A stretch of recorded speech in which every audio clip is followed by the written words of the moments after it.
لنا من يهده الله فلا مضل له ومن يضلله فلا هادي له أشهد أن لا إله إلا الله وحده لا شريك له تقريرا به وتوحيدا وأشهد أن محمدا عبده ورسوله أما بعد اللهم لا سهل إلا ما جعلته سهلا وأنت تجعل الحزن إذا شئت سهلا اللهم إنا نسألك حبك وحب من أحبك وحب عمل يقربنا إلى حبك برحمتك يا أرحم الراحمين آمين ya rabbal alamin.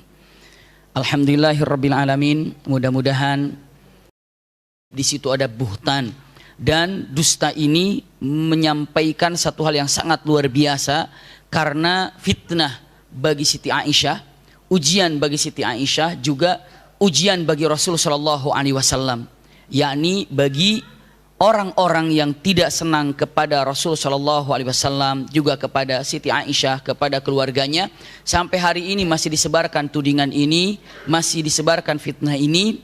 Di antaranya menyebutkan dengan kalimat fitnah terbesar kepada Siti Aisyah, yakni adalah dituduhnya Siti Aisyah punten-punten bersamaan dengan bukan muhrimnya, yakni adalah punten ada sahabat Rasul namanya Safwan bin Mu'attil. Ya, namun peristiwa ini kejadiannya, sebenarnya peristiwa ini kejadiannya tidak langsung terjadi demikian, tapi ada beberapa kejadian yang sangat luar biasa sekali. Dan kejadian ini yang pasti setelah terjadinya perang yang namanya, yang kemarin-kemarin kita bahas, perang Khandaq. Ya, setelah perang Khandaq, Bunda, untuk menarik pemahaman kita agar tidak terlalu lepas dari apa-apa pelajaran yang telah berlalu, perang Khandaq ini adalah orang-orang kafir, ya, bangsa Arab, bahkan di situ ada bangsa-bangsa Yahudi yang telah diusir dari kota Mekkah, dari kota Madinah, yang tinggal di Khaybar. Di situ ada Qainuqa, di situ ada Bani Nudair, dan di situ gabung bersama orang-orang Arab yang lainnya seperti Quraisy, ya, seperti Ghatafan, seperti Sulaim, seperti kabilah-kabilah yang lainnya menggempur kota Madinah. Ini masih ingat ya di pertemuan yang lalu. Lalu apa yang terjadi? Dan alhamdulillah dengan hal yang luar biasa Allah tolong sehingga tidak sampai tumbang kota Madinah, justru mendapatkan kemenangan yang luar biasa. Setelah perang Khandaq ini, baru Rasulullah ingin memberikan pelajaran kepada kabilah-kabilah yang saat itu bergabung dalam gabungan yang sangat luar biasa, disebutnya perang Ahzab, iya, karena mereka bergabung. Setelah itu mereka bubar. Setelah bubar, tinggal cek aja kabilah mana aja kemarin yang nyerang kita ini. Yuk, setiap kabilah kita kasih pelajaran satu-satu. Bisa dipahami nggak, Bunda? Iya, kalau misalnya punten-punten misalnya NKRI ini diserang sama negara A, B, C, D, E, F gitu kan, diserang kemari, ternyata kita bisa membendungnya dan akhirnya kabur musuh-musuh itu ke negaranya masing-masing. Boleh nggak kita kasih pelajaran kepada negara-negara yang bikin kacau, yang bikin masalah kepada kita? Bisa, dengan mata, negeri ini nih saya bereskan, negeri ini bereskan, negeri ini bereskan, dicicil satu-satu, ini punya masalah, ini punya masalah. Yang kemarin pernah menyerang kota Madinah, di antaranya ada Bani Mustalik ataupun Ghazwatu Bani Mustalik, atau dikatakan dengan mengatakan perang kepada Bani Mustalik. Siapa Bani Mustalik? Bani Mustalik ini adalah seseorang yang benar-benar memang usikum wa iyaya nafsi bitaqwallah. Ini adalah seseorang yang sangat luar biasa, yang mana Bani Mustalik ini kabilah yang pernah menyerang Rasul sallallahu alaihi wasallam di kota Madinah. Iya. Dan pimpinannya juga luar biasa, yang sangat terkenal dengan Haris terkenal, nama orang daripada pimpinan ini. Sampai di sini Rasulullah akhirnya mengetahui ini Bani Mustalik. Terus bagaimana? Ayo kita kasih pelajaran. Langsung berangkatlah ke Bani Mustalik dengan beberapa pasukan. Bunda, dalam pasukan yang dibawa oleh Rasulullah ke Bani Mustalik, di situ ada orang-orang munafik. Siapa? Di situ terkenal Abdullah bin Ubay bin Salul. Ikut di situ. Orang munafik mah, waduh, perang aja bisa ikut. Orang munafik mah ikut membawa pedang, kepanasan, kehujanan bersama dengan Rasulullah, tapi hatinya penuh dengan kebencian kepada Rasul sallallahu alaihi wasallam. Orang munafik itu bisa berada di mana-mana, dan punten untuk dicamkan baik-baik. Kapan tumbuhnya orang munafik? Orang munafik ini akan tumbuh ketika Islam kuat. Semakin kuat Islam, maka semakin banyak munafiknya. Kalau lemah Islam, nggak perlu munafik. Kenapa? Karena gampang. Kalau Islam lemah, tinggal hancurkan aja. Tapi begitu Islam kuat, tidak bisa bagaimana cara menghancurkannya, maka jadilah orang munafik. Biar apa? Biar gampang menghancurkannya dari dalam. Dari luar nggak bisa. Di Mekah terkenal ada munafik? Tidak di Mekah. Kenapa? Saat itu tidak sekokoh di Madinah. Tapi di Madinah Islam kuat? Kuat, maka munafik ada. Kalau di Jakarta Islam kuat, berarti di Jakarta banyak munafiknya juga. Iya. Kalau di Bandung misalnya, di Surabaya misalnya, di provinsi-provinsi yang kuat Islamnya di situ, maka punten orang munafiknya pun kuat di sana. Karena kalau di Islam lemah, nggak perlu ada orang munafik di situ. Ngapain perlu jadi orang munafik? Gampang kok, tinggal sintrek aja tumbang. Sintrek itu apa? Sentil aja tumbang gitu ya. Iya. Ini kacamatanya agak kotor, jadi sintrek bilangnya, punten. Iya. Jadi dengan mengatakan kata-katanya hanya tinggal disentil aja, hancur. Kenapa? Karena memang udah nggak ada ya. Karena memang apa? Masih mau betulin kacamata, agak goyang. Sebentar, nggak enak kalau nggak ada kacamata. Nggak pas ngelihatnya. Enak ya kalau bahas asisten, semuanya bisa disuruh kacamatanya ini. Iya. Sampai di mana tadi? Sampai kacamata. Iya. Sampai bahwa sesungguhnya begitulah orang munafik. Dan ternyata dalam peperangan ke Bani Mustaliq ini ada orang munafik. Dan ternyata begitu datang, sampailah di satu tempat yang namanya Muraisiyah. Muraisi ini seperti Rasulullah waktu itu akan perang ke Taif, orang Taif pun jalan, ketemulah di Hunain, terjadilah perang Hunain. Tadinya mau nyerang Bani Mustaliq, tapi sudah jumpa di mana? Di Muraisi. Ketemulah di Muraisi, maka banyak orang mengatakan perang Bani Mustaliq. Bukan, ini perang Muraisi. Sama aja, mau menyerang Bani Mustaliq, tapi jumpanya di mana? Muraisi. Jumpalah di Muraisi. Dan ternyata subhanallah dengan kegagahan, kekuatan yang luar biasa, Masya Allah, dengan beberapa gebrakan saja Bani Mustaliq kabur kecar-kacir. Lari tunggang langgang, semuanya. Memang niatnya pun Bani Mustaliq ini dengan mengatakan kayaknya kalah nih. Dia sebenarnya niatnya pun sudah mulai kalah, mau kabur-kabur. Tapi ada beberapa kabilah yang janji untuk membantunya. Pokoknya tantang aja di luar, di Muraisi. Kamu datang ke Muraisi, nanti kami datang ke sana. Dia datang ke sana, Bani Mustaliq ke Muraisi. Ternyata janji-janji daripada kabilah Arab yang lainnya palsu. Nggak ada, begitu datang nggak ada. Cuma hanya diri sendiri. Maka punten, pertempuran berada di sana, jujur tidak banyak pertempuran, banyak tumpah darah segala macamnya, termasuk dari orang mukmin tidak ada yang meninggal satupun oleh musuh. Ada satu orang yang wafat, itu pun karena kesalahan pembunuhan atau kesalahan menyerang dari orang mukmin. Mungkin bidik panah, tiba-tiba sudah gitu orang mukminnya lewat, kena gitu. Nah, jadi itu kesalahan di dalam, tidak terbunuh oleh orang-orang kafir. Iya. Dan orang kafir pun banyak yang kabur, lari. Dan banyak yang menjadi tawanan. Dan di situ termasuk ada seorang wanita namanya Juwairiyah bintil Harith. Juwairiyah ini seorang wanita, iya, yang putrinya atau anaknya, putrinya pimpinan Bani Mustaliq. Juwairiyah. Begitu didapatkan Juwairiyah ini, orang yang sangat luar biasa, ayahnya pimpinan Bani Mustaliq. Dan sekarang dari Bani Mustaliq ribuan menjadi tawanan. Bisa dipahami nggak benda? Jadi tawanan. Kenapa? Nggak bisa lari, ditawan, jadi tawanan. Maka Juwairiyah ini orang yang sangat cerdas, orang sangat pintar. Dia menjadi seorang budak karena menjadi tawanan. Lalu dia mengatakan, saya ingin membebaskan diri dari seorang perbudakan ini. Dari perbudakan ini karena dimiliki oleh salah seorang sahabat. Maka Rasulullah mengatakan, kamu akan aku bantu untuk menjadikan kebebasan dirimu. Iya. Dan lihat, karena banyak tawanan yang diadakan atau banyak tawanan yang dimiliki oleh orang-orang mukmin pada waktu itu dari kabilah Bani Mustaliq, Rasulullah mengatakan, in syi'ti, jika engkau mau, iya, aku ingin menjadikan kau sebagai istriku. Maka Juwairiyah bangga dan senang. Maka akhirnya menikahlah. Setelah menikah dengan Juwairiyah, otomatis para tawanan-tawanan yang dimiliki oleh orang mukmin saat itu melihat Juwairiyah menjadi istrinya Rasulullah SAW, nggak enak dari kabilah Bani Mustaliq harus menjadi apa? Budak, harus menjadi tawanan. Maka, aduh, nggak enak ini. Kenapa? Saya punya budak dari Bani Mustaliq, sementara dari Bani Mustaliq pimpinannya sudah jadi apa? Istri Rasulullah SAW. Maka berbondong-bondong para sahabat membebaskan budak-budak dari Bani Mustaliq. Maka saat itu Siti Aisyah mengatakan, saya tidak melihat keberkahan yang ada dari seorang wanita kecuali yang dimiliki oleh Juwairiyah. Jadi orang pada cinta semuanya kepada Juwairiyah karena istri Rasulullah SAW dengan tingkah laku yang sangat baik. Maka nggak tega kalau daripada pimpinan Bani Mustalik sekarang menjadi istri Rasulullah, lalu masih ada dari kabilah Bani Mustalik harus yang menjadi apa? Budak. Maka dibebaskan, ribuan dibebaskan. Dari mulai dibebaskan apa? Karena rasa cinta kepada siapa?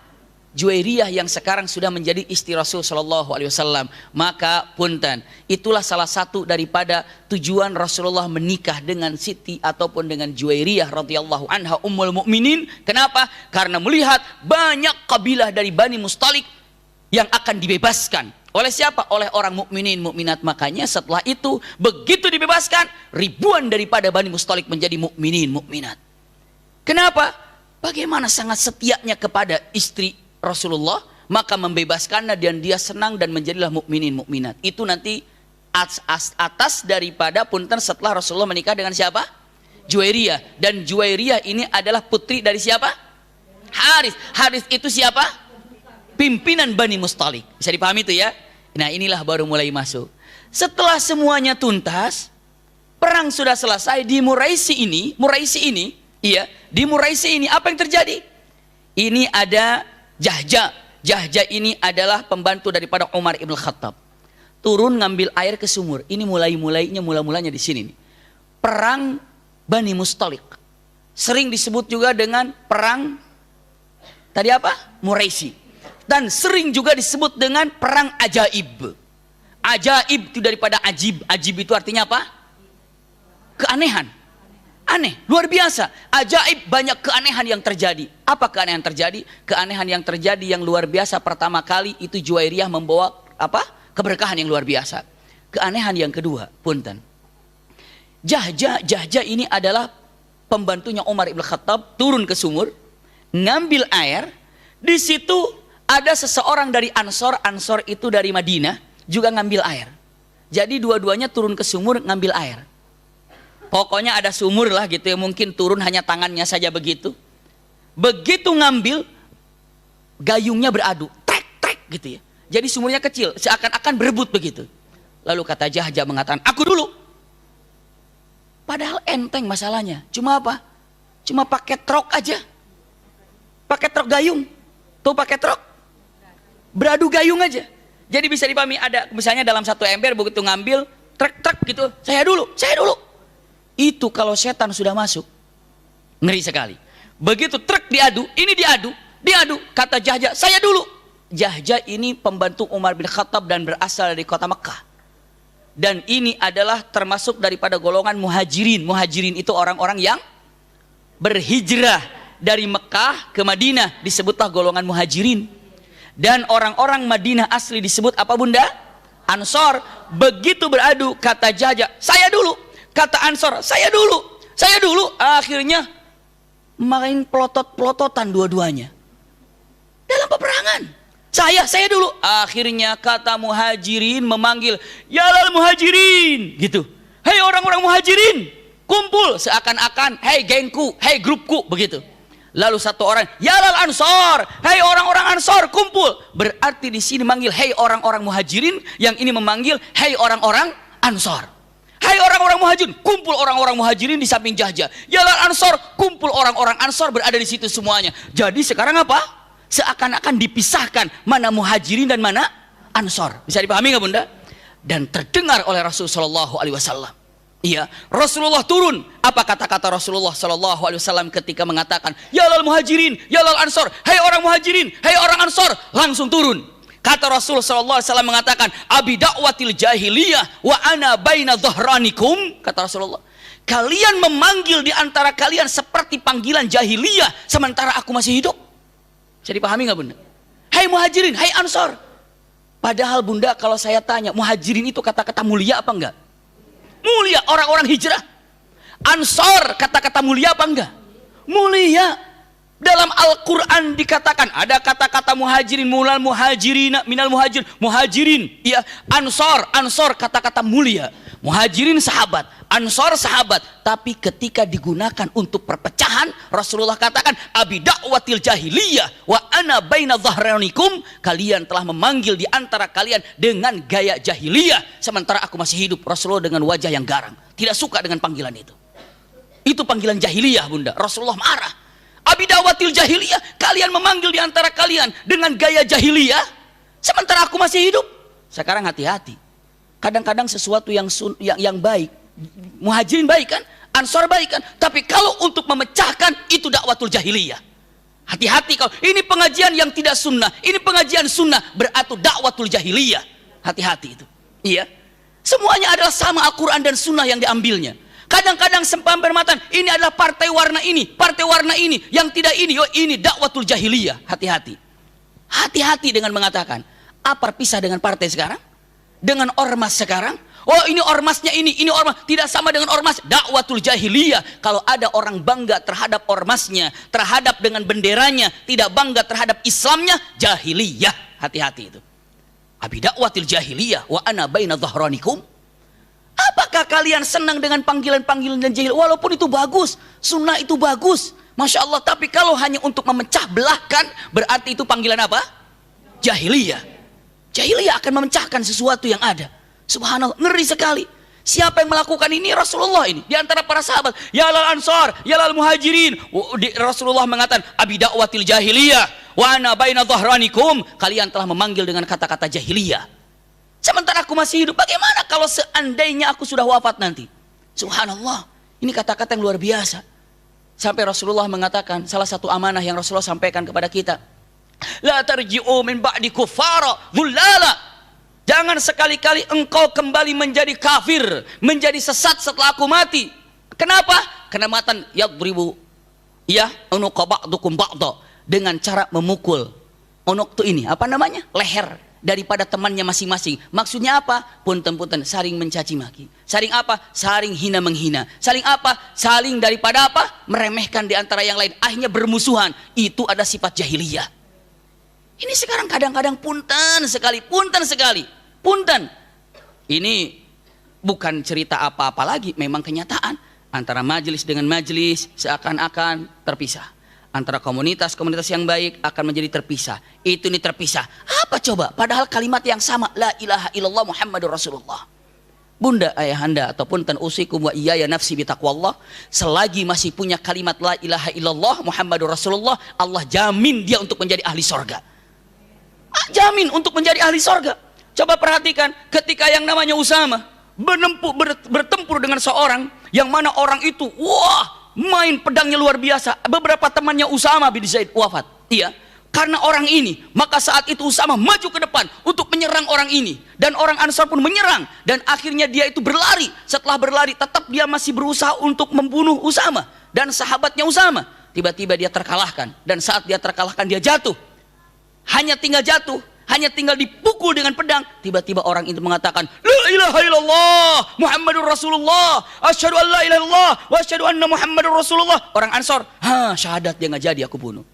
Tapi Usama, Allah syahadat ini pengen saya bebas dari pedangku aja, cek, dibunuh. Iya, dibunuh. Kenapa? Dipanggil oleh Rasulullah. Semua setelah memenangkan dalam peperangan, Rasulullah bertanya, ya Usama, kamu telah membunuh orang yang telah menyatakan kalimat la ilaha illallah? Iya. Kenapa? Karena aku tahu, karena aku melihat dia ini menyatakan dua kalimat syahadat karena sudah terdesak dan hanya ingin bebas daripada pedangku. Jadi dia mengatakan dua kalimat syahadat hanya ingin apa, Bunda? Ingin selamat. Rasulullah langsung melirik, asyaqaqta an sadri, kamu buka hatinya dia? Kamu telah buka hatinya sehingga kamu tahu apa yang dikatakannya demikian? Usama diam. Lalu Rasul bertanya lagi mengatakan, apakah engkau telah membunuh orang yang mengatakan la ilaha illallah? Usama menjawab, tapi saya lihat dia hanya mengatakan kata-kata itu ingin selamat dari pedangku. Rasulullah mulai keras, apakah engkau telah membunuh yang telah mengatakan la ilaha illallah? Wah, berarti Rasulullah ini naik suaranya, marah ini. Iya. Lalu Rasulullah mengatakan, wa ma tasna biqauli la ilaha illallah yaumal qiyamah, wa ma tasna biqauli la ilaha illallah yaumal qiyamah. Kamu kira apa kalimat la ilaha illallah nanti di akhirat? Apa yang akan kalian kira tentang kalimat la ilaha illallah yang sangat besar ini? Masya Allah. Lalu Usamah dengan mengatakan, demi Allah tidak ada yang bisa membalas daripada kekeliruanku ini kecuali saya harus mati syahid. Itu kata Usamah. Punten, Rasulullah menjaga kalimat la ilaha illallah karena ini persamaan yang sangat luar biasa dan kokoh. Luar biasa. Satu saat Rasulullah sedang duduk, tiba-tiba ada seorang sahabat. Rasulullah sedang berbicara, tiba-tiba ada seorang laki-laki berdiri. Dia katakan, ya Muhammad, i'dil wattaqillah. Hai Muhammad, takwa kepada Allah dan berbuat adillah. Begitu. Seorang laki-laki. Rasulullah berdiri dengan senyuman mengatakan, in lam adil ana faman ya'dil. Kalau aku dikatakan tidak bisa adil, lalu siapa di muka bumi yang bisa adil? Bisa dipahami nggak bunda? Lalu Khalid bin Walid mengatakan, kata-katanya, ngelirik, ya Rasulullah, izinkan saya menebas lehernya. Nggak sopan orang ini, kata Khalid bin Walid. Lalu Rasulullah mengatakan, bertanya lagi, hai fulan, yang tadi menyuruh kepada saya untuk ittaqillah wa'dil, seakan-akan Anda mengatakan kalau aku tidak adil dan aku tidak takwa kepada Allah, siapa yang harus adil? Kalau seandainya aku tidak adil, lalu siapa lagi bisa adil di muka bumi ini? Orang itu melengos, pergi. Nggak jawab, nggak apa. Subhanallah. Waduh, di situ Khalid bin Walid dan Umar bin Khattab sudah berdiri. Ya Rasulullah, aku ikuti dia. Jangan, kenapa? Dia masih sholat. Subhanallah, jangan, dia masih sholat. Masih sholat, biarkan. Kenapa? Dia baik sekali. Ini kadang-kadang, subhanallah, masih sholat, masih puasa, masih sujud, nggak tegur-teguran. Astagfirullah. Coba bayangkan ini. Kita sudah lelah untuk seperti ini tuh bunda. Lelah sekali.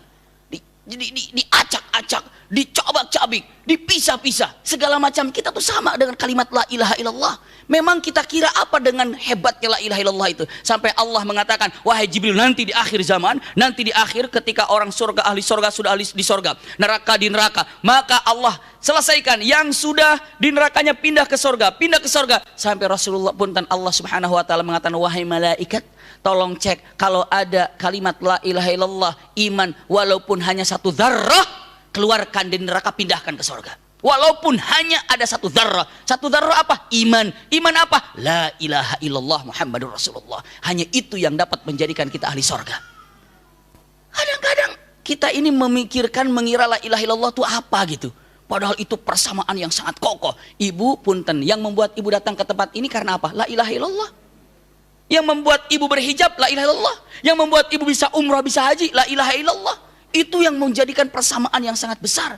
Kenapa dipisahkan sesuatu yang kokoh ini dengan berbagai macam hal yang sangat tidak penting terkadang? Ini dia. Punten-punten, kita ini sama-sama dengan memiliki kalimat la ilaha illallah Muhammadur Rasulullah. Saya lanjutkan untuk kembali ke sini. Iya. Maka Rasulullah mengatakan abi da'watil jahiliyah. Iya, dikatakan abi da'watil jahiliyah wa ana baina dhahranikum.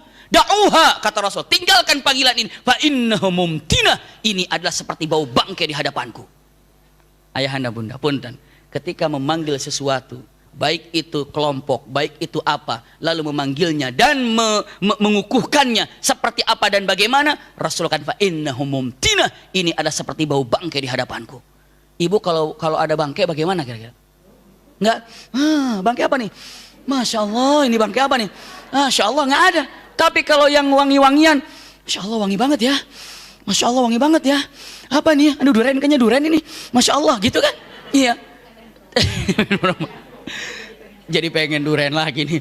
Tapi kalau seandainya ada yang bau. Innahu mumtinah. Kalau tahu panggilan itu bangke semuanya itu. Bangkai. Wa innahu mumtinah. Da'uha, tinggalkan semuanya. Akhirnya bubar semuanya. Bubar. Itulah munafik muncul di situ. Orang munafik ada. Siapa? Abdullah bin Ubay bin Salul. Begitu sudah dibubarkan, Abdullah bin Ubay bin Salul dengan kata-kata sedikit bergumam tapi kencang suaranya, di kalangan Ansor dia bilang gitu sambil kayak gitu, kayak kejadian gini. Kalau misalnya kalau kita ada orang yang berbicara, kita mau ngeledek kayak gitu, tapi sambil bergumam, sambil berbicara, dan kedengaran oleh beberapa orang. Apa dia? pas. Apaan? Dia bilang, mengatakan kalimatnya kamasalil qaul, seperti yang diucapkan, samin kalbaka yakuluk, jawi kalbaka ya yattabi'uk. Dengan mengatakan, punten bahasanya, apalagi yang lebih keji perkataan perkataan yang diucapkan oleh orang ini, oleh dunia siapapun. Ini perkataan yang sangat dahsyat sekali. Abdullah bin Ubay bin Salul mengatakan, ini pas banget dengan pepatah orang. Dengar, nggak ada yang dengar, nggak ada yang nanya apa pepatahnya, enggak, cuma dia bergumam aja tapi terdengar oleh semuanya. Pas banget itu kayak kata-kata orang itu, gemukan peliharaanmu, anjingmu nanti kalau udah gede pasti makan kamu. Kalau enggak, laparkan anjing itu biar nanti ikut nurut sama kamu. Punten, Bunda tahu artinya apa? Muhajirin itu datang dari Mekah kan, datang ke Madinah kan, nggak bawa apa-apa kan, dianggapnya itu seperti anjing peliharaan. Setelah gede anjing itu dipelihara, maka akan memakanmu. Seakan-akan, hei Ansor, tuh Muhajirin itu ibaratnya binatang peliharaan. Punten bahasanya seperti anjing, ya punten bahasanya, ya kalian besarkan udah gede makan kamu. Jadi apa namanya? Kalau bahasa Prancisnya itu calutak. Apa calutak itu? Apa calutak itu ya? Songong begitu ya. Jadi lagi ibu tahu ini pelihara harimau, pelihara anjing, dipelihara lagi kecil, disayang, dikasih, udah gede gigit. Seakan-akan orang Muhajirin itu seperti binatang yang dipelihara kemarin-kemarin kecil, udah gede tuh belagu tuh. Udah belagu tuh. Makanya lebih baik yang namanya peliharaan itu biar lapar. Nanti kalau udah lapar ngikutin majikannya. Bisa dipahami nggak Bunda? Apa ada kata-kata yang lebih kotor yang diucapkan untuk Muhajirin, dan di situ ada Rasulullah dengan mengatakan kata-kata seperti ini? Dengan mengatakan, pas banget itu kayak pepatah, samin kalbaka ya'kuluk au jawi kalbaka yattabi'u. Itu seperti pepatah yang bilang, itu pas banget itu, kejadian itu pas banget itu. Seperti pepatah, gemukan anjingmu nanti akan gigit kamu. Tapi kalau mau, biarkan dia lapar, nanti dia akan ikut kepadamu. Astagfirullah. Dengan mengatakan begitu, kata-kata yang sangat keji. Lalu dia mengatakan kalimat la raja'na ilal madinati la yukhrijanna al-'azzu minhal adal. Kata-kata, pokoknya nanti lihat, kalau sudah sampai kita ke Madinah akan diperlihatkan mana yang gagah dan mana yang lemah. Maksudnya dirinya gagah, yang lemah adalah Muhajirin dan Ansori. Kata-kata didengar oleh seorang laki-laki yang usianya 16 tahun, paling kecil saat itu Zaid bin Arqam. Kedengar Zaid bin Arqam, ngomong gitu dia. Datang sama Rasulullah, cuk datang. Dengan mengatakan, ya Rasulullah, tadi saya dengar Abdullah bin Ubay bin Salul bilang, samin kalbaka ya'kuluk au jawi kalbaka yattabi'uk. Sampai mengatakan, la raja'na ilal madinati la yukhrijanna al-'azzu minhal adal. Lalu dengan mengatakan kata-kata siapa? Kata Rasulullah, diam. Umar bin Khattab mendengar keluhan daripada Zaid bin Arqam. Lalu kata Umar bin Khattab, ya Rasulullah, innahu munafik, izinkan saya untuk menebas lehernya. Munafik. Rasulullah bilang, jangan, tahan aja, udah jelas-jelas munafik. Kenapa? Bahayanya panjang. Orang munafik kalau seandainya dibunuh oleh Rasulullah, oleh sahabat, akan menyebar di luar. Bagaimana coba? Muhammad membunuh sahabatnya, ya kan? Muhammad membunuh sahabatnya, seperti itu. Muhammad, apalagi untuk zaman sekarang ini, waduh, medianya luar biasa. Ngomong apa di media apa, kejadian apa di media apa. Kenapa? Nah, Rasulullah sudah tahu mengatakan, hati-hati, memang dia munafik, tapi kalau seenaknya bunuh saja, apa yang terjadi? Orang-orang akan bilang Muhammad membunuh sahabatnya, biarkan saja. Punten Bunda, maka mulai daripada itu ributlah kalangan Muhajirin dan Ansor. Istilahnya apa? Anget-anget apa? Itulah saya mah. Iya. Anget-anget gitu. Pernah nggak Bunda kejadian ada ibu, mungkin punten, ibu pernah berseteru, iya berserutu, berseteru. Nah habis itu agak lumayan damai, minta maaf, tapi punten masih anget-anget gitu. Kalau duduk tuh masih tegur-teguran, nggak enak segala macam. Nah seperti itulah kira-kira. Nah Muhajirin dan Ansor dengan kejadian ini seakan-akan Muhajirin bahaya nih, Ansornya kok begini. Nah kayak gitu tuh. Maka punten, putra daripada Abdullah bin Ubay bin Salul, namanya juga Abdullah, datang kepada siapa? Pada Rasul sallallahu alaihi wasallam. Ya Rasulullah, kami sudah mendengar berita ini. Kalau ayahku mengatakan samin kalbaka yakulu kau jauh kalbaka apa? Yattabi'u. Dan ayahku mengatakan, la irraja'na ilal madinati la yukhrijannal a'azzu minhal adal. Maka ya Rasulullah, iya, saya bersaksi, kalau sesungguhnya bukan mereka yang gagah dan bukan engkau yang lemah, tapi kita yang gagah, mereka yang lemah. Kata siapa itu? Anaknya. Lalu kata siapa? Kata putranya mengatakan, ya Rasulullah, seandainya, lihat perkataan baik-baik, ya Rasulullah, seandainya benar apa yang kami dengar dari antara sahabat-sahabat ini, engkau akan memerintahkan untuk membunuh Abdullah bin Ubay bin Salul, maka perintahkanlah kepada aku sebagai anaknya. Kenapa? Karena jika engkau perintahkan kepada orang lain, saya takut nanti saya dendam kepada pembunuh ayahku. Karena saya sangat mencintai ayahku.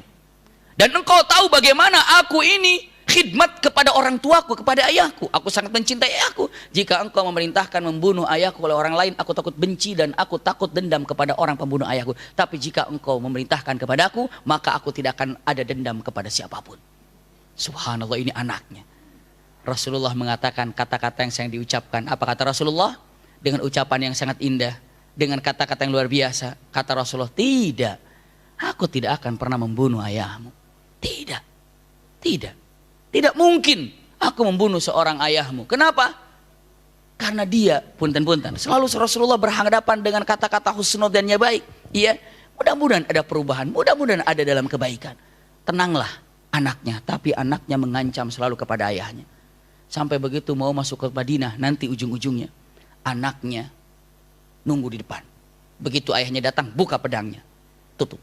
Ayah nggak boleh masuk, harus izin sama Rasulullah. Tunggu, nggak boleh masuk. Subhanallah. Jika Rasul mengizinkan, masuk ke Madinah. Jika tidak, engkau di sini. Anaknya bisa begitu. Kenapa? Cinta pada Rasul Sallallahu Alaihi Wasallam. Dalam kalimat tauhid la ilaha illallah Muhammadur Rasulullah. Punten bunda, ributlah di kalangan itu. Di kalangan mana? Muhajirin dan Ansor. Sementara ini perjalanan mau apa? Mau pulang bunda. Rasulullah tahu, ini masalah semakin berat, ini masalah makin riuh, ini masalah makin kacau. Maka semua orang akan berbicara. Maka Rasulullah selama 3 hari dalam perjalanan yang biasanya Rasulullah jalan 8 jam atau 7 jam, istirahat. Setelah itu makan, istirahat, udah lelah, udah nggak lelah, jalan lagi. Ini Rasulullah tidak. Siang, malam, jalan, war berhenti, sholat. Makan, sholat, jalan. Makan, sholat, jalan. Makan, sholat, jalan. Kenapa coba? Kenapa coba? Biar semua disibukkan dengan perjalanan. Kenapa? Kalau capek mah nggak mungkin ghibah, ngomong-ngomong nggak mungkin. Tapi kalau enak, nyantai, habis makan, istirahat baru. Apa sih sebenarnya tadi bla bla bla bla bla. Tapi kalau capek, males ngomong juga. Tahu nggak capek ya, nggak usah ngomongin gitu. Baru sedikit sholat, jalan. Sampai para sahabat mengatakan, loh. Ini apa? Sampai mengatakan apa? Subhanallah, ini adalah perjalanan yang cukup panjang. Akhirnya apa? Tidak ada waktu istirahat sedikit apapun. Nggak ada waktu istirahat.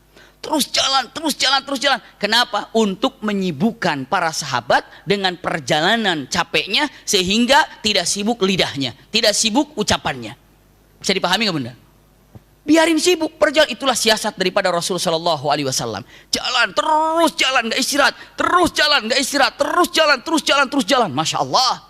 Sampai akhirnya, kenapa harus jalan? Untuk menghindari daripada pembicaraan yang ada. Coba kalau istirahat, bentar-bentar istirahat, lanjutin cerita tadi. Jalan, nanti gosip lagi. Nanti ujung-ujungnya makin apa? Makin parah gosipnya. Makin dahsyat gosipnya. Tapi apa yang terjadi dengan kejadian seperti disibukkan, lancar. Makanya kalau sesuatu ingin memperlihatkan, mengalihkan perhatian siapapun, berikan kesibukan. Maka dia akan teralih pemikiran yang awal dengan kesibukan yang dia dapatkan. Dia jalan, sibuk, gak sampai bicara apapun. Sampailah satu malam yang sangat luar biasa. Udah lelah semuanya, setelah 3 hari berjalan, sampai malam, istirahat, gak ada yang ngomong-ngomong. Begitu istirahat, alhamdulillah, ker aja. Kenapa? Karena sengaja dibikin capek. Nggak ada. Ngapain ngomongin udah capek, udah mau istirahat. Sekalian ada ngomong, Saya mau bicara, udah capek, ntar aja udah bangun. Yang lain pun capek, tidur full semuanya tidur. Iya. Capek semuanya, tidur semuanya. Subhanallah, iya. Tidur semuanya, iya. Tidur semuanya dan akhirnya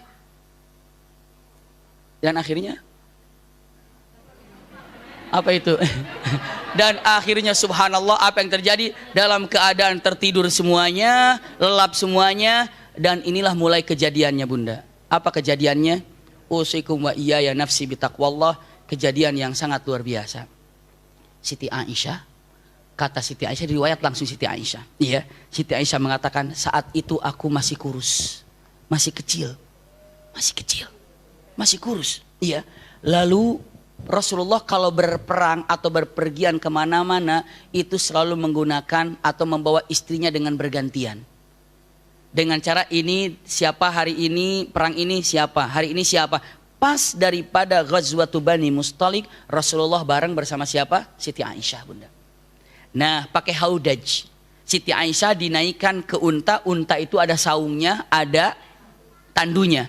Jadi kalau sudah selesai diangkat tandunya, diturunin ke bawah dan Siti Aisyah tidurlah di situ. Kalau mau berangkat dinaikin lagi, diangkat lagi tandunya, disimpan di mana?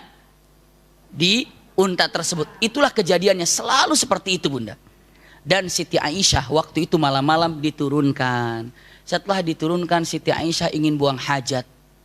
Lalu keluarlah dari tandu itu dan tahu dengan mengatakan, oh ada keluar, maka Siti Aisyah langsung keluar. Dan sunnah begitu keluar Siti Aisyah itu jalan cukup jauh sekali. Biarpun karena sunnahnya kalau mau buang hajat kecil atau besar nggak kelihatan sama orang kalau sedang buang hajat. Kalau sedang buang hajat besar atau kecil nggak kelihatan sama orang, itu baiknya. Kalau bisa lagi tidak tercium baunya ataupun tidak terdengar iramanya. Kadang ada berat gitu kan. Kalau bisa punten saya kan. Kalau bisa nggak terdengar irama, tidak tercium bau, dan kalau bisa juga nggak kelihatan lagi ngapainnya. Subhanallah. Ya kalau dulu kan di daerah punten masih ada di daerah-daerah agak di dalam gitu ya. Biasanya di kolam gede. Habis itu punten hanya ditutup sekian. Jadi kalau lagi jongkok itu ketahuan. Lagi tuh, kemana? Padahal masih itu, subhanallah punten. Masih di daerah beberapa tempat itu masih ada. Iya, itu jujur aja waktu kami ke laut, setelah ke laut kita ini anak-anak, mau ke hamam nih, hamam tuh mau ke toilet. Ya sebentar, cari. Berhenti aja di sini, lu berhenti, langsung turun. Sama bapak, Pak, ini mau ke toilet. Ada sebelah sana tuh ada kolam. Ya, sempat begitu datang ngelihat. Mana bi? Yang itu tuh. Ngelihat, oh itu. Jadi cuma begitu. Kita kalau jongkok ya ketahuan kepalanya gini. Itu langsung anak-anak nggak terbiasa ya. Tapi buat mereka mungkin terbiasa. Iya, tapi yang jelas dengan kalau bisa tidak ketahuan kita lagi menghajannya itu nggak ketahuan. Iya. Lagi mengeluarkannya itu nggak ketahuan. Iya. Yang kedua, kalau bisa irama nggak terdengar. Kalau bisa baunya nggak tercium. Maka itu jauh Siti Aisyah untuk berjalan malam hari. Punten bunda. Selesai Siti Aisyah melakukan itu, Siti Aisyah kembali ke tempat haudaj. Haudaj itu tenda tadi ataupun apa? Tandu. Begitu tinggal di tandu itu, Siti Aisyah masuk di tandu itu. Hilang kalungnya. Oh, lupa, berarti masih di sana kali. Baru dia keluar lagi. Nah, begitu keluar kedua, orang-orang yang bertanggung jawab tandu nggak tahu kalau Siti Aisyah udah keluar. Keluar lagi. Maka tahunya sudah di dalam, padahal keluar lagi karena merasa tertinggal apa? Kiladahnya, kalungnya. Maka begitu keluar lagi yang kedua nggak ada yang tahu. Maka langsung kata Rasulullah pas saat itu waktu berangkat. Begitu ayo berangkat kata Rasulullah, ayo berangkat siap. Berangkat langsung diangkat blek, dan yang ngangkat nggak terasa kalau Siti Aisyah tidak ada. Kenapa? Kata Siti Aisyah, karena dulu aku masih kecil, masih kurus. Jadi nggak terasa ada atau tidak adanya. Itu masih kecil bunda. Iya. Kalau bunda mau masuk tangannya aja udah, aduh berat katanya. Subhanallah. Kaki sebelah aja udah berat 20 kilo katanya. Subhanallah. Enggak bunda ya. Punten. Begitu diangkat, jalanlah. Pasukan ini berjalan. Siti Aisyah di sana nyari-nyari, aduh nggak ada juga. Ya sudahlah, kalau hilang. Siti Aisyah kembali kaget karena sudah nggak ada pasukan. Ternyata di tempat beliau tadi radhiyallahu anha duduk dengan Haudaj, ternyata kalungnya di situ ketinggalan. Jatuhnya di situ, bukan di tempat beliau buang hajat. Siti Aisyah radhiyallahu, oh di sini. Ambil pakai, cuman kemana ini padang pasir? Nggak ketahuan pulang harus kemana? Orang yang hilang jangan nyari-nyari yang mencari. Duduk aja biar nanti yang mencari akan puter-puter. Kalau yang hilang juga nyari nggak ketemu-ketemu. Bisa dipahami Bunda? Ini saya sampaikan di sini punten ini. Ibu kuncinya, kalau ibu lagi kemana terus hilang, duduk biar yang nyari yang muter-muter. Duduk aja Bunda. Termasuk nih saya kasih rahasianya, kalau ibu sedang di Masjidil Haram ataupun di Mina ataupun sedang di mana, atau biasanya di masjid atau di Masjidil Haram atau di mana, hilang nggak tahu tempat kemana, daripada nyari-nyari makin jauh, makin liar. Makin repot, aduh saya kesasar, duduk biar nanti yang nyari itu muter. Ibu lebih baik tenaganya diam atau kuatkan, diam saja. Kalau muter-muter ya haus, ya capek, ya lelah, ya stres, bingung, duduk aja. Santai, zikir. Nanti apa? Nanti insya Allah yang nyari muter-muter dan ketemu. Konsepnya Bunda, kalau hilang jangan mencari orang yang mencari. Duduk, itu konsepnya. Duduk aja, nanti ketemu, duduk aja. Ibu nanti kalau nggak mau pulang, misalnya dari rumilnya nggak tahu pulang, duduk aja di rumil, nanti ada nganterin. Nanti ada yang nyari, siapa? Suaminya. Suami nyarinya kemana? Perasaan tadi kan dia rumil ya, di rumil ya. Kok belum pulang-pulang? Langsung ke rumil nyarinya. Begitu datang di rumil, ibu di rumil, ya udah taruh di rumah di situ aja katanya seminggu. Astagfirullahaladzim. Intinya Bunda, saya katakan ini rumus Bunda. Kalau Bunda hilang, kesesat, di mana, lagi piknik, lagi kemana, nggak usah kemana-mana, tinggal saja di situ, diam aja di situ, tinggal. Iya, seperti Siti Aisyah, waduh, ketinggalan nih. Qadarullah, ya sudah. Lalu Siti Aisyah diam duduk di situ. Kenapa? Karena tahu kalau nanti merasakan mereka kehilangan aku, pastinya mereka akan mencari aku. Duduklah Siti Aisyah dan tertidurlah. Rasul Shallallahu Alaihi Wasallam, masya Allah, luar biasa. Apa yang dimiliki oleh Rasul Shallallahu Alaihi Wasallam? Rasul Shallallahu Alaihi Wasallam selalu menyimpan seseorang yang namanya tim sapu jagat. Tim sapu jagat di belakang. Dan tim sapu jagat ini disesuaikan dengan perilaku yang wallahu alam. Namun saya mendapatkan pelajaran daripada guru-guru kami yang pakar dalam sirah nabawiyah. Seperti Dr. Qahar Abu Sattar, juga ada lagi Dr. Fatih Al-Mursyidi, guru-guru kami ketika kami belajar di sana, meneliti dan mengecek siapa orang ini. Jadi Rasulullah ini paling pandai menempatkan seseorang dengan tugasnya berikut dengan sifatnya. Seorang laki-laki namanya adalah siapa? Safwan bin Mu'attil. Safwan bin Mu'attil ini adalah seorang laki-laki yang beda dengan yang lain. Kenapa bedanya? Orang lain tidur dia melek, orang melek dia tidur. Biasa memang kejadiannya begitu. Dan memang sudah begitu sifatnya. Maka Rasulullah katakan, ini keren ini kalau jadiin sapu jagat. Kenapa? Orang lain tidur dia melek. Orang lain jalan dia tidur. Bisa dipahami gak nih? Misalnya orang lain nih, taruhlah dari Madinah berangkat nih, dari Madinah. Orang lain tidur dia melek. Begitu punten dari perjalanan. Orang lain tidur dia melek. Melek, semacam ngejagain. Terus waktunya tidur dia melek. Waktunya bangun dia tidur. Ini jalan terus kan nyampe. Dia sampai sini, orang lain tidur, dia baru jalan. Bisa dipahami nggak Bunda? Akhirnya tim sapu jagat itu akan ngecek apa yang ketinggalan di jalan, kira-kira apa yang jatuh, seperti itu. Ternyata pada waktu itu dia kaget. Waduh, ada yang tertidur. Siapa yang tertidur? Lalu dengan mengatakan kata-katanya, takut mayit, takut jenazah, takut apa? Dengan mengatakan, "Hei, manaan? Siapa kamu? Bangun! Siapa kamu?" Orang tertidur. Begitu bangun, dilihatnya kaget. Kenapa? Karena Sofwan bin Mu'attil pernah melihat wajah Siti Aisyah waktu hijab belum disyariatkan. Iya. Maka lihat, lalu mengatakan, yarhamukillah, ummul mu'minin, yarhamukillah, astagfirullah, yarhamukillah. Begitu. Dan ummul mu'minin Siti Aisyah tidak menjawab apa-apa.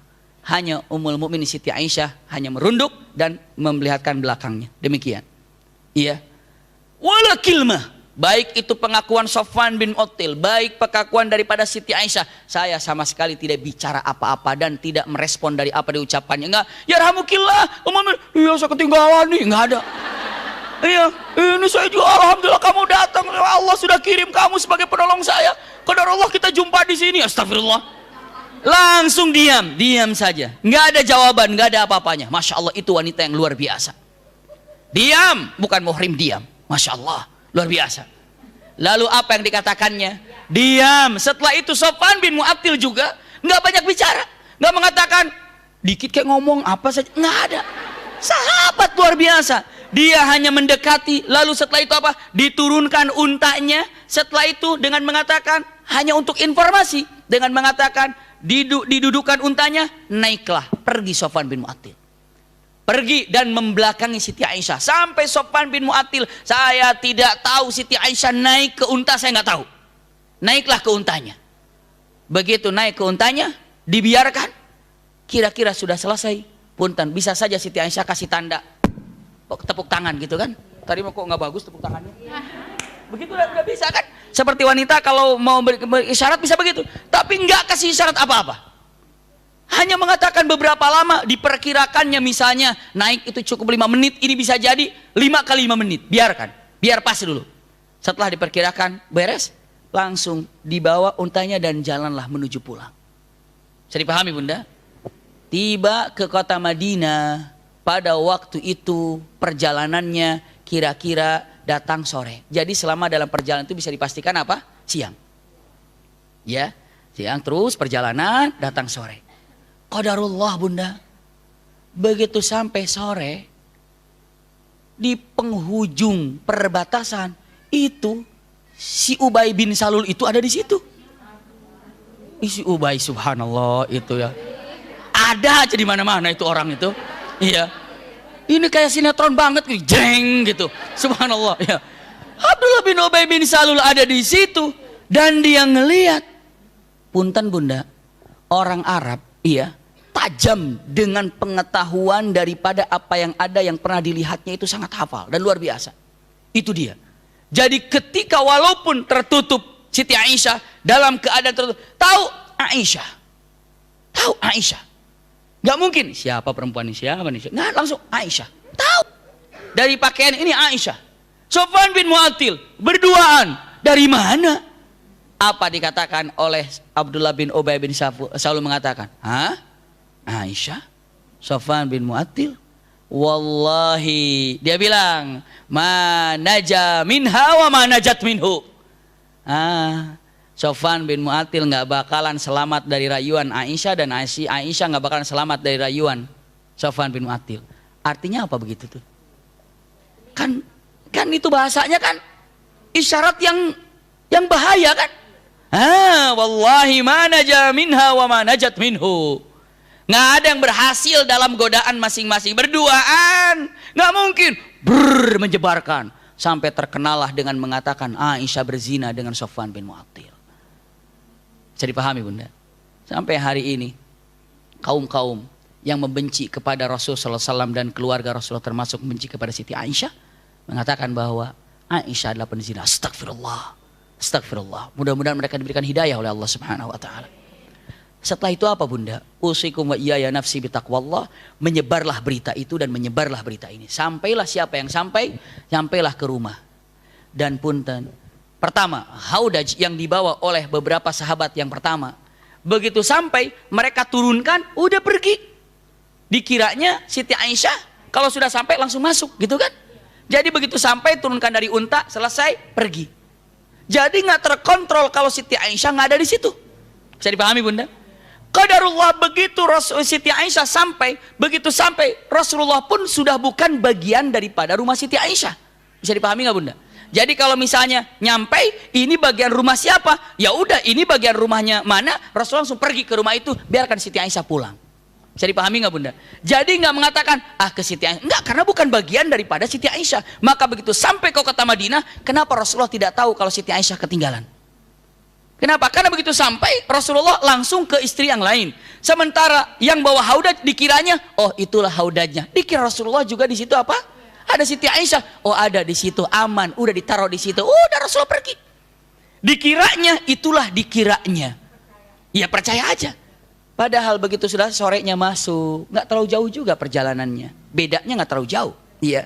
Nyampai langsung Sofwan bin Mu'attil menurunkan. Setelah menurunkan langsung pergi Sofwan bin Mu'attil dan Siti Aisyah masuk. Qadarullah begitu Rasulullah, begitu Siti Aisyah masuk, Siti Aisyah sakit. 20 hari sakit Siti Aisyah. Sakit 20 hari. Jadi nggak tahu apa yang terjadi. Di kamar, nggak keluar karena sakit diamlah. Jadi nggak tahu Siti Aisyah berita yang di luar tuh nggak tahu. Tapi yang dahsyat di luar terjadi apa? Di luar terjadi dengan percakapan yang luar biasa, yang dihebohkan, digoreng oleh siapa? Oleh Abdullah bin Ubay bin Salul. Ya, digoreng bunda, dioseng begitu, bolak-balik. Akhirnya menyebar berita ini sampai ke hadapan Rasul Shallallahu Alaihi Wasallam. Bayangkan bunda, di masa zaman jahiliyah aja nggak ada yang fitnah Siti Aisyah. Di zaman Islam ada yang memfitnah Siti Aisyah. Siapa? Dari orang munafik. Kalau orang munafik mah bunda, waduh, tajam, melakukan suatu kelakuan itu tajam banget. Lalu apa yang terjadi? Untuk dipercepat, singkat, untuk percepat. Iya. Lalu dengan mengatakan kata-kata yang sangat mengerikan, astagfirullahaladzim, apa yang terjadi? Menyebar semuanya sampai Rasulullah bingung. Kenapa ini berita ini sampai ke sana kemari dan tahu itu dan tahu ini? Sampai beberapa sahabat juga bingung. Apa yang terjadi ini sebenarnya? Sampai Rasulullah bertanya, apa benar? Punten, dan saat itu juga wahyu dari Allah Subhanahu wa taala terputus. Tidak ada wahyu. Dan Rasul sallallahu alaihi wasallam hilang senyumannya hampir 1 bulan. Kenapa? Memikirkan masalah ini. Keluarga. Punten bunda, mudah-mudahan bunda bisa konsentrasi untuk memahaminya. Dan biasanya Rasul Shallallahu Alaihi Wasallam pulang ke rumah, ataupun mendengar Siti Aisyah sakit, langsung biasanya datang. Waduh, bagaimana cara untuk mengkhidmatnya segala macam. Tiba-tiba mendengar Siti Aisyah sakit, Rasulullah hanya datang ke rumah, mata, bagaimana kabarmu Aisyah? Kaifatikum? Bagaimana kabarmu? Masih sakit ya Rasulullah? Oh, dingin. Siti Aisyah, kenapa begini? Biasanya, wah, ada apa ini? Tapi Siti Aisyah nggak pernah ada yang namanya suudzon itu. Hanya kenapa begini? Oh mungkin Rasulullah juga sakit, mungkin sedang sibuk apa, makanya tidak. Biasa saja Siti Aisyah. Walaupun merasa dengan mata kan, kenapa? Biasa yang disampaikan. Kalau mendengar sakit, wah apa yang harus sampai, wah begitu. Heboh, tapi bagaimana kabar Aisyah? Saya masih sakit. Oh, hanya saja. Pergi lagi. Subhanallah. Dan suatu waktu Mustih ini adalah salah seorang siapa? Mustih ini adalah seseorang sahabat Rasul yang keluarganya dibesarkan oleh Abu Bakar As-Siddiq. Jadi ibunya membantu di rumah Abu Bakar As-Siddiq. Maka anaknya Mistih ini juga dibiayai oleh siapa? Abu Bakar As-Siddiq. Ternyata Mistih ini ikut di dalam menyebarkan berita ini. Termasuk nanti ada Hasan bin Sabit. Termasuk nanti ada adiknya Zainab binti Hamnah bin Jahsh. Itu beberapa sahabat, walaupun mereka tidak yakin dengan berita ini, hanya menyebarkan saja. Beberapa sahabat kena fitnah yang sangat dahsyat ini. Ibunya ini tidak setuju dengan anaknya. Maka saat Siti Aisyah sakit, ibunya, yakni adalah ibunya Mistih, Ummu Mistih ini, membawa Siti Aisyah ingin ke toilet, tiba-tiba selendangnya jatuh. Ummu Mistih selendangnya jatuh, pikirannya bersama dengan Mistih anaknya, sedang menggendong, sedang membawa Aisyah. Sampai dalam pikirannya, sambil membawa Siti Aisyah, dalam pikirannya, tega banget Mistih kamu itu melakukan hal ini sama Aisyah. Padahal Aisyah itu adalah orang yang solehah, yang baik. Kok tega begitu? Tapi sambil membawa Siti Aisyah. Jatuh selendangnya, begitu jatuh selendangnya, perkataan yang keluar tanpa sengaja, Ta'isa mesti, gitu ya. Jadi kalau orang jatuh, astagfirullah, gitu. Cuma ini lagi pikiran ke mesti, Ta'isa mesti, celaka mesti, gitu. Celaka mesti. Siti Aisyah mengatakan, nggak boleh bilang celaka mesti. Mesti ini adalah sahabat Rasul. Mesti ini adalah orang yang ikut dalam perang Badar, ikut di dalam perang ini. Engkau doakan celaka? Musti mengatakan, Aisyah, kamu nggak tahu berita di luar? Enggak. Emangnya kenapa? Waduh, kamu nggak tahu berita di luar? Nggak tahu. Begini ceritanya. Nangis Siti Aisyah saat itu dan nggak jadi kemana-mana. Berderai air matanya. Pantas Rasulullah dingin. Saya sakit gak kemana-mana. Di situ Siti Aisyah mengatakan dalam beberapa kalimatnya, punten, kalimat yang sarang dikatakan dalam perkataannya, subhanallah, dengan mengatakan fariqu kabdi, seakan jantungku ini diiris-iris. Langsung mengatakan la aqtahilu bin naum, sampai tidak bisa tertidur.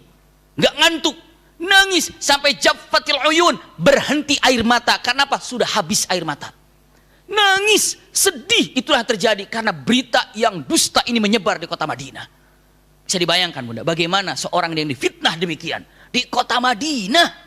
Semadinah itu difitnah, orang-orang yang menyebarkan demikian. Jadi kalau seandainya orang pernah difitnah seperti itu, Siti Aisyah pernah difitnah seperti ini. Luar biasa. Dan subhanallah, kejadian ini Siti Aisyah makin bingung, ingin tenang hatinya. Kalau sekarang ini punten datang ke Rasulullah, Rasulullah aja kemarin dengan mengatakan, bagaimana kabarmu? Baik. Ya sudah, begitu. Oh ya, maka Rasulullah punten Siti Aisyah, begitu Rasulullah datang, Siti Aisyah dalam sedih, nunduk tapi tidak memperlihatkan, tapi tahu sekarang masalahnya. Siti Aisyah mengatakan, ya Rasulullah, izin saya ingin di rumah ayah dan ibu saya. Subhanallah. Ya Rasulullah, izin saya ingin ke rumah ibu bapak saya. Biasanya Rasulullah mengatakan, kenapa? Yuk saya antar. Rasul mengatakan, silahkan. Subhanallah. Gimana perasaan? Silahkan. Silahkan. Maka saat itu Siti Aisyah pergi. Dan begitu datang ke ibunya, dipeluk ibunya. Ya ummah, wahai ibuku, wahai bapakku, apa yang harus terjadi? Ibunya, bapaknya diam. Ini tidak tahu apa yang harus terjadi dan apa harus dijawab. Ayahanda bunda tahu. Tidak ada kesibukan dan kesulitan yang terjadi kepada Rasulullah kecuali saat ini Rasulullah luar biasa. Sampai akhirnya Rasulullah berdiri di masjid. Dengan mengatakan kata-kata Yohanes, kata Rasulullah. Iya, wahai semua para sahabat-sahabatku, ada seseorang yang menyatakan tentang keluargaku. Nggak usah dibebas, nggak usah diterjemahkan dengan bebas Rasulullah. Karena tahu peristiwanya. Ada seseorang yang telah membicarakan tentang keluargaku. Sementara aku yakin kalau keluargaku ini baik-baik. Apa menurutmu tentang orang ini? Kata Rasulullah. Maksudnya kepada siapa orang ini? Abdullah bin Ubay bin Salul. Punten bunda. Ini Rasulullah minta pendapat kepada para sahabat. Padahal Rasulullah seorang pimpinan. Rasulullah bisa saja mengatakan, ingat, siapa yang telah menyebarkan ini, penggal. Bisa nggak begitu Rasulullah bilang? Bisa. Cuma Rasulullah tidak menggunakan hal ini. Tapi apa? Ingin mengambil kalau saya ini seperti kalian. Ingin mendapatkan kebaikan. Jika kalian ingin mendapatkan kebenaran yang Allah turunkan, kami pun sama. Nabi pun ingin mendapatkan kebenaran yang Allah turunkan. Seakan-akan mengatakan kita sama. Lalu apa yang dikatakan Rasulullah SAW? Kalian tahu ada beberapa orang yang membicarakan tentang keluargaku. Padahal keluargaku yang saya tahu adalah keluarga yang baik-baik. Menurutmu apa yang harus aku lakukan terhadap orang ini? Bertanya, ini harus diapakan orang ini? Padahal Rasulullah berkuasa apa saja kan? Punten, bunda, perhatikan baik-baik. Di Madinah ini ada dua kabilah. Madinah itu isinya dua kabilah, Aus dan Khazraj. Yang pernah saya sampaikan. Aus dan Khazraj. Bisa dipahami ya? Yang namanya, punten, yang namanya Abdullah bin Ubay bin Salul itu dari Khazraj. Dari kabilah Khazraj. Bisa dipahami ya? Abdullah bin Ubay bin Salul daripada Khazraj. Iya. Selanjutnya dengan mengatakan, sementara yang namanya yang lainnya, punten, Abdullah bin Ubay bin Salul dari mana? Khazraj. Berarti bukan daripada Aus. Pimpinan Aus ada, pimpinan Khazraj ada. Rasulullah katakan, apa yang kalian kira untuk menyelesaikan masalah ini? Dari Aus bilang, yang namanya Usaid ibn Hadar. Usaid mengatakan, ya Rasulullah, saya menunggu informasi darimu. Seandainya orang yang melakukan hal ini dari kabilah kami, maksudnya daripada kabilah Aus, maka izinkan kami untuk memenggal lehernya. Tapi jika orang ini bukan berasal dari kabilah kami, maka izinkan ataupun perintahkan kepada kami untuk memenggal leher orang itu. Bisa dipahami nggak ya? Kata Aus.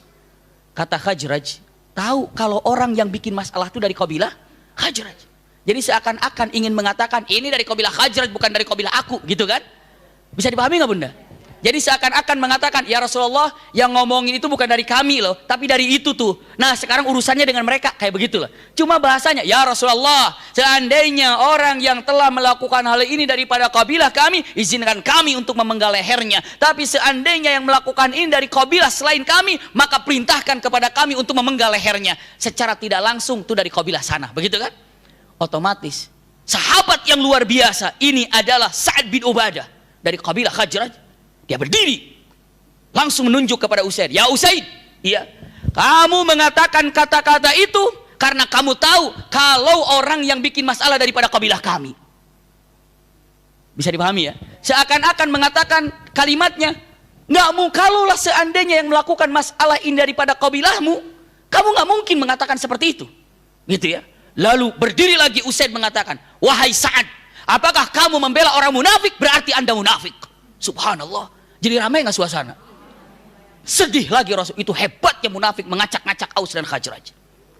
Rasulullah katakan, sudah, diam, cukup, nggak usah dilanjutkan, karena Rasulullah udah nggak bisa lagi hal masalah ini. Maka Rasulullah datang kepada Usamah bin Zaid, keluarganya. Maksudnya apa? Anak daripada Zaid bin Haritha. Usamah, ya Usamah, wahai Ali, tolong berikan kepada aku saran apa yang harus saya lakukan. Subhanallah, seorang nabi minta saran kepada para sahabatnya, saran apa yang harus saya lakukan? Ini bagaimana ini? Fitnah terlalu besar, apa yang harus saya lakukan? Usamah bin Zaid mengatakan, ini bohong ya Rasulullah, ini kadzib, harus yakin ya Rasulullah. Iya aku yakin itu kadzib, tapi bagaimana cara menyelesaikannya? Sementara masyarakat ini udah terlalu heboh dengan masalah ini, berat, apa yang harus dilakukan? Bagaimana Ali? Subhanallah, Usamah dulu mengatakan, ya Rasulullah, sekarang gini aja, tanya kepada para orang-orang yang ada di rumah, pembantu-pembantu yang ada di rumah, apakah ada hal yang mencurigakan dari Siti Aisyah sebelumnya atau sesudahnya datang, atau bagaimana, atau punya aib apa Siti Aisyah? Tanya. Kata Rasul, baik ya Usamah, saya akan tanya. Pendapatmu Ali bagaimana? Kata Ali mengatakan, ya Rasulullah, istri-istrimu itu tidak satu. Jangan sampai engkau memerhatikan istri ini, yang lain terbengkalai. Harus adil. Sehingga perkataan an-nisa haulaka katsir. Maksudnya apa? Istrimu itu tidak satu, ada beberapa istrimu. Maka jangan sampai tidak memperhatikan istri yang lain. Itu nasihat daripada siapa? Sayyidina Ali. Bagaimana menurutmu Umar? Umar dengan gagah mengatakan, ya Rasulullah, yang menyuruhmu menikah dengan Siti Aisyah siapa? Allah. Nggak mungkin Siti Aisyah begini kalau Allah yang menyuruh menikah dengan ini. Itu gagah Siti Aisyah. Siapa? Umar bin Khattab. Siapa yang menyuruh kamu menikah dengan Siti Aisyah? Allah.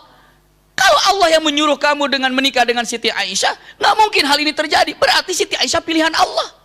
Saklek, dahsyat. Tapi tetap Rasulullah harus memberikan satu hal yang luar biasa. Kumpulkan para pembantu, karena Siti Aisyah sudah tidak ada.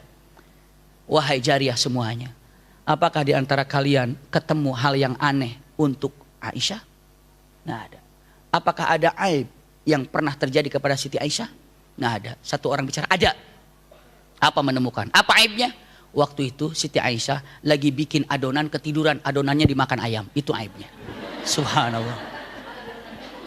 Aib Siti Aisyah hanya itu di depan para asistennya. Kalau saya tanya kepada asisten ibu, saya tanya, Mbak, punten berapa lama di rumah ibu kerja? Udah tiga tahun, 2 tahun. Aibnya apa? Aduh, kenapa? Aduh, maunya lah riweh. Coba mungkin bisa begitu. Tapi ketika ditanya kepada siapa? Tanya, apakah? Enggak ada. Yang ada apa? Bikin adonan, setelah itu ketiduran, dan dimakan adonannya sama ayam. Itu aibnya.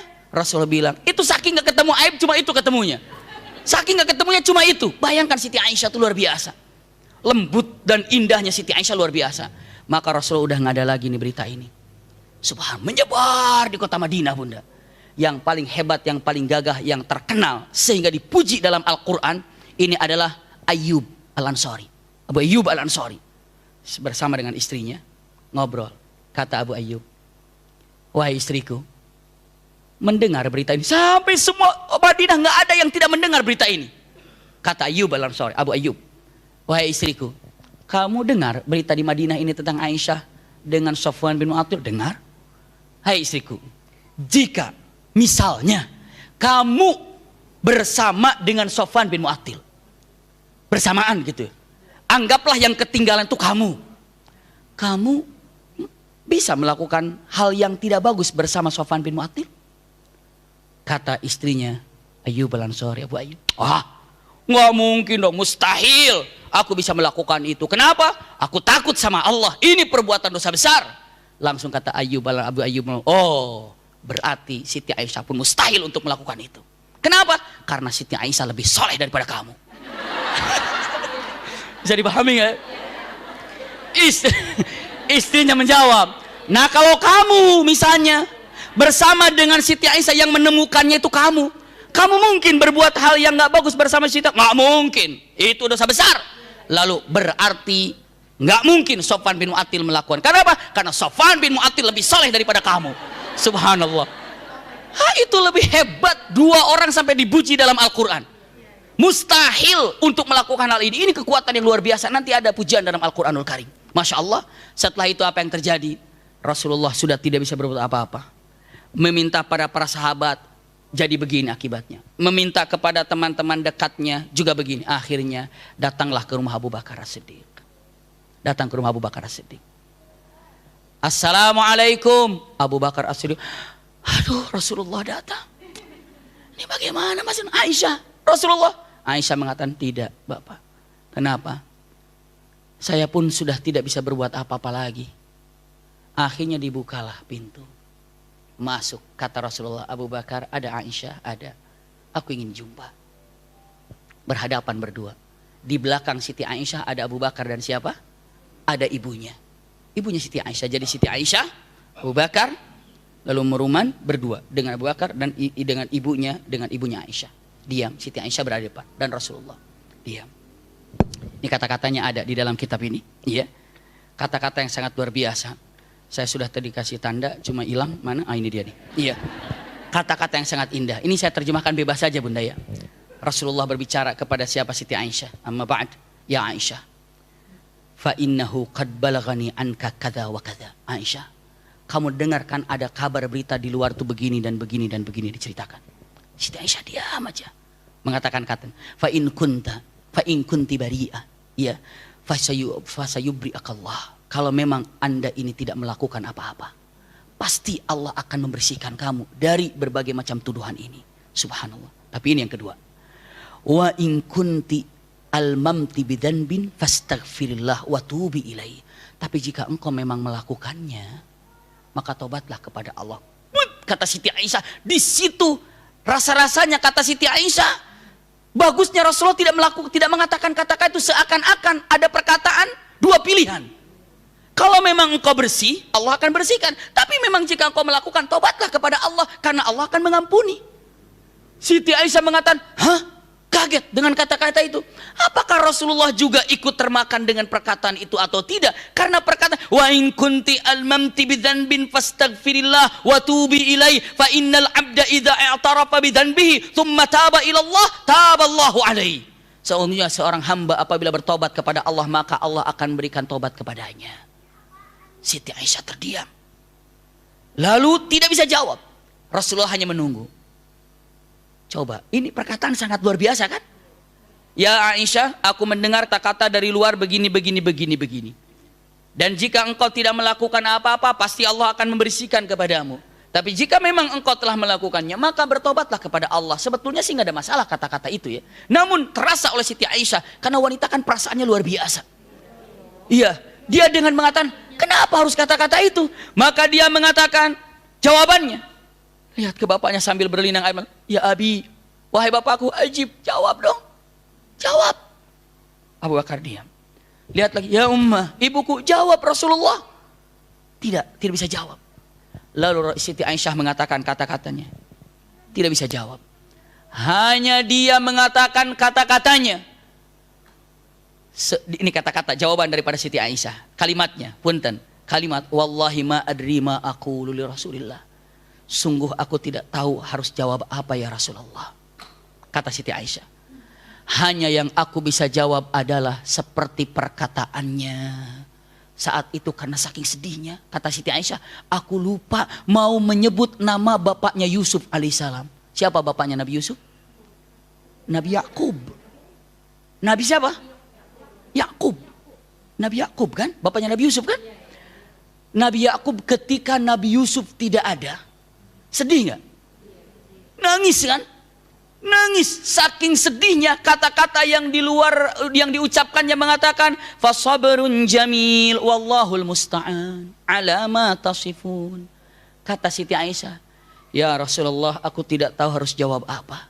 Jika aku katakan iya, memang aku tidak melakukannya dan Allah Maha tahu. Tapi jika aku katakan tidak, apakah orang percaya kepadaku kalau aku tidak melakukannya? Tapi Allah Maha tahu apa yang terjadi sebenarnya. Ya Rasulullah, sambil jawab, hari ini aku hanya bisa jawab seperti jawabannya, mau mengatakan Nabi Yakub, lupa. Abu Yusuf, jawabannya bapaknya Nabi Yusuf. Dengan kata-katanya, fasabrun jamil, sabarlah dengan keindahan sabarmu. Sabarlah, ya. Wallahul musta'an, Allah yang maha penolong ala ma tasifun, dari apa-apa yang telah mereka katakan. Aku hanya bisa sabar sekarang. Dan setelah itu pergi Siti Aisyah. Berhadapan seperti perkataan bapaknya Yusuf. Dikatakan fasabrun jamil wallahul musta'an ala ma tasifun. Pergi. Subhanallah. Rasulullah terdiam. Pergi Siti Aisyah, masuk ke kamar, nangis. Apa yang harus dijawabnya? Disitulah tiba-tiba Allah Subhanahu wa ta'ala memberikan firman Allah Subhanahu wa ta'ala yang sangat indah. Ada ini dalam surat Nur, cahaya. Dalam nama ini surat kata surat Nur, cahaya. Kenapa? Saat itu dalam kegelapan Rasulullah harus apa yang terjadi? Nur, cahaya. Masya Allah. Ini loh keterangannya. Ketika Rasulullah terdiam, tiba-tiba Abu Bakar ada di depan. Istrinya Abu Bakar ada di depan. Tiba-tiba Rasulullah gemetar, keringat, tahu ada wahyu. Abu Bakar mengatakan, wahyu turun. Kenapa? Abu Bakar deg-degan di dalam hatinya, takut wahyu itu adalah menyalahkan pada Siti Aisyah. Takut wahyu ini adalah punten memojokkan Siti Aisyah karena memang takut Siti Aisyah yang salah. Abu Bakar dan istrinya deg-degan, apa wahyu yang turun? Apa wahyu turun? Apa wahyu turun? Istrinya berlari, istrinya Abu Bakar mengatakan, Aisyah, wahyu sedang turun pada Rasulullah. Apa yang sebenarnya terjadi? Aisyah mengatakan, wallahi la akhafu abadan. Demi Allah aku tidak takut dengan apapun karena aku tidak bersalah. Subhanallah.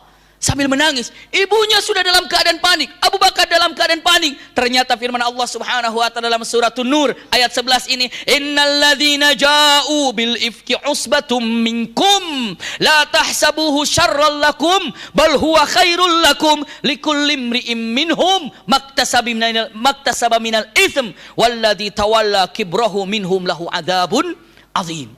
Ini ayat.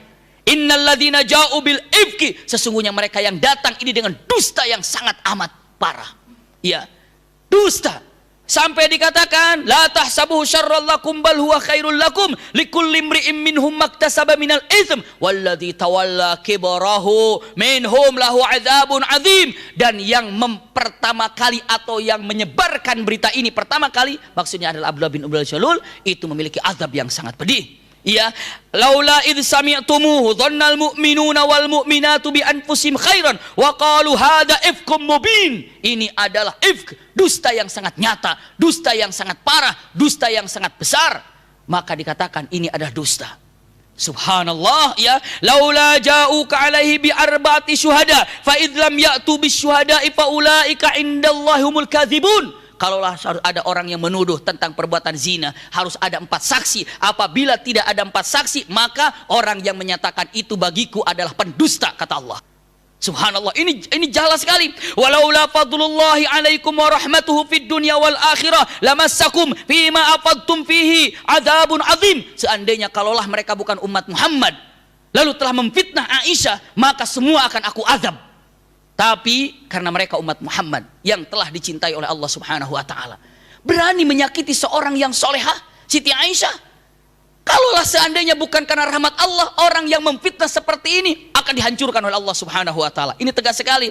Idz talaqauna bi alsinatikum wa taquluna bi afwahikum ma laysa lakum bihi ilmun wa tahsabunahu hayyinan wa huwa indallahi azim. Jangan dikira perkataan ini seperti perkataan remeh, padahal ini adalah perkataan yang sangat dosa besar yang terjadi. Punten. Dalam perkataan seperti ini apa yang terjadi? Simak baik-baik. Terdiam, siapa yang terdiam? Siti Aisyah berada di sana. Lalu apa yang terjadi? Ya Rab, ya Rab. Langsung dikatakan Rasulullah selesai dan senyum Rasulullah. Alhamdulillah, Rasulullah senyum. Aisyah, Aisyah, Aisyah, ayat Allah turun Aisyah. Engkau tidak salah Aisyah. Abu Bakar gembira, langsung mengatakan, Aisyah, itu ayat Allah turun. Ternyata engkau nggak salah. Ucap terima kasih kepada Rasulullah Aisyah. Aisyah, no. Demi Allah, aku tidak ucap terima kasih kepada Rasulullah, tapi aku ucap terima kasih kepada Allah yang telah mensucikan aku daripada fitnah yang dahsyat ini. Subhanallah, kata Siti Aisyah.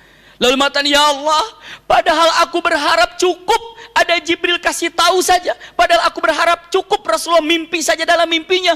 Tapi aku dapat ayat berkaitan denganku hal ini. Ya Allah, kemuliaan yang diberikan oleh Allah kepada Siti Aisyah. Sampai hari ini ayat ini mensucikan Siti Aisyah. Catat dan baca bukunya bunda, ayat-ayat ini.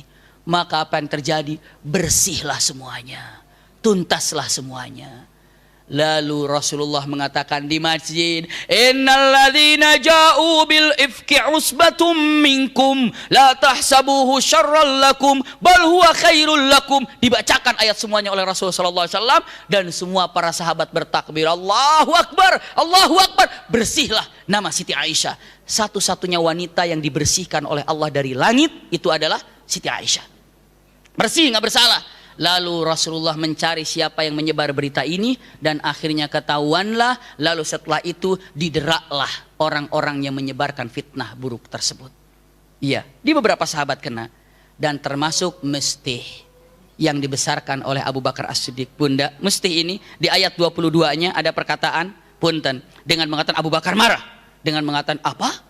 Mesti melakukan hal ini, nggak tahu diri apa dia akan diberikan dari kecil oleh aku, dibesarkan. Kalau gitu aku putus nafkahku untuk Mesti. Nggak lagi. Kenapa? Dia telah memfitnah Siti Aisyah.